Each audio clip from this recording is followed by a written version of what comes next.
বাচ্চারা কালকে তোমাদের জাদুর ক্লাসে একটি একটি করে জাদুর জিনিস আনতে হবে।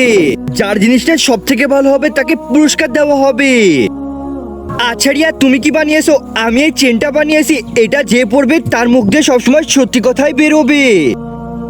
ওই শালা মোটা প্রিন্সিপালের বাচ্চা আমার বেতন বাড়িতেছে না, ওকে তো আমি এক লাঠিতে উগান্ডা পাঠিয়ে দিব। অনেক ভালো জিনিস বানিয়েছো, এটা বললে তো সত্যি সত্যি কথা বলে। আচ্ছা তুমি কি বানিয়েছো? স্যার আমি এই চশমা বানিয়েছি, এটা বললে শুধু ভূতই দেখা যায়। আচ্ছা দাও দেখি। আরে সত্যি ভূত দেখা যাচ্ছে। আরে অকর্মা, তুই কি বানিয়েছিস? স্যার আমি এই জাদুর বন্দুক বানিয়েছি, এটা আপনি যার কথা ভেবেই চালাবেন তার পিছনে গিয়েই লাগবে। আর এরকম জীবনেও হবে না, আমার কাছে দে, আমি চালিয়ে দেখি। আরে কিছুই তো হলো না।